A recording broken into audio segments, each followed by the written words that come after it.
นี่คือบริเวณโบสถ์วัดถ้ำผาเด่นได้นี่มีรูปพญานาครูปพญาครุฑ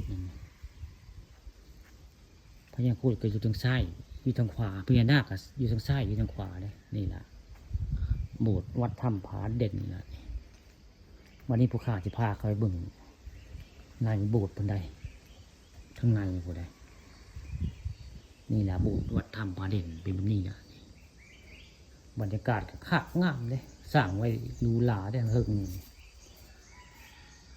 อยู่ทางเทิงซูมก็หมู่ได้หมู่นี่บริเวณในนี่ก็บ่เคยเข้ามาจับเถื่อนบุคคลอะไรมาไม่ได้เข้ามาได้เข้ามาแล้วก็บ่เห็นประจักษ์ด้วยตาพระเจ้าว่ามีบานหน้าต่างแกะสลักแบบพระทรงองค์พระเจ้างามได้บานประตูเพิ่นหักได้พระเจ้าแกะสลักนี่ทั้งในทั้งใดทั้งในโบสถ์เพิ่นละนี่มาแต่เก้าพระเจ้าบ่ได้เปิดแบบนี้นะบ่มีโอกาสได้มาถ่ายแบบนี้แต่มามื้อนี้มาเห็นแบบนี้รู้สึกว่าคักมาเห็นแล้วมาเห็นบานประตูเพิ่นแกะสลักด้วยไม้เป็นพระทรงองค์พระเจ้าเนาะบานประตูนี่หนาเนี่ยเบิ่งแล้วบานประตูนี่หนาตึบเลยความหนาของบานโธ่ไม่ธรรมดาได้บานไม้หนา10 เซนพอเลยความหนาของบานนี่งามจะได้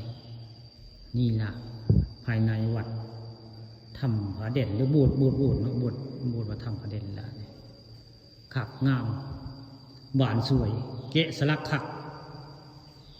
เรื่องพระองค์ทรงพระเจ้าบานงามแกะสลักขักเม่นนะโบสถ์วัดถ้ำผาเด่นนะพระเป็นกระขักในพระสวยพระงามนะในโบสถ์วัดถ้ำผาเด่นตอนเช้ามีพระขาพระคำพระทรงเอามาให้เบิ่งนี่แหละโบสถ์วัดถ้ำผาเด่นบ้านดงน้อยผู้ข้าปาทองคำพระชมเอามาให้เบิ่งเรื่องจริงผ่านจอเนาะเรื่องจริงผ่านจอเรื่องโบสถ์บ้านดงน้อย